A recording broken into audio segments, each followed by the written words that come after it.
Their mum's contagious laugh and their stepdad's trademark fedora are what they're remembering when they look at these photos. They're still finding it hard to believe how quickly they lost both their parents. It's been like living a nightmare.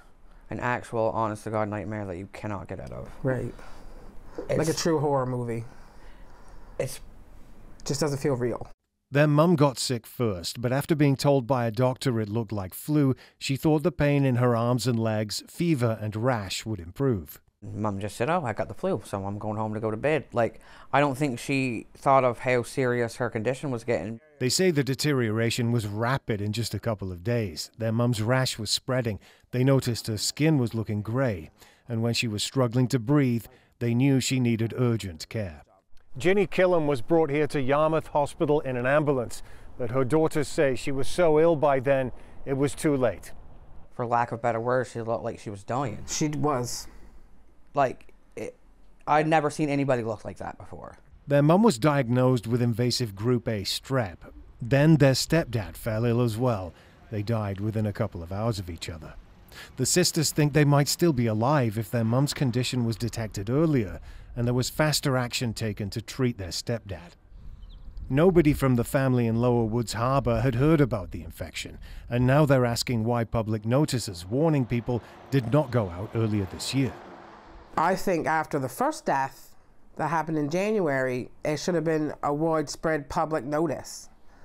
Like, it's way more faster acted than COVID. Nova Scotia Health has confirmed 10 deaths in the first 2 months of this year versus 6 for the whole of last year. More cases are showing up too, here and across the country, and steps were taken to make sure healthcare providers were aware in January. So we communicated to them to make sure that they are aware that to keep this particular condition on their differential diagnosis. So when they're seeing someone, just to keep it in mind that it's on their radar screen.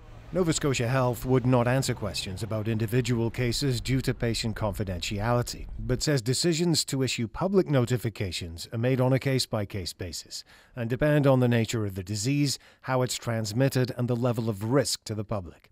In this case, close contacts were identified and provided with antibiotics, including Meta and Sammy Ross. Last month, the health authority shared a social media post explaining it was seeing an increase in infections and describing the difference between strep throat and invasive group A strep. The sisters are sharing their story so people know what to look for and when to go for help. Trust your own instincts. Yes. If you think there's something more wrong, then there probably is. Yes, and don't wait. Gareth Hampshire, CBC News, Lower Woods Harbour.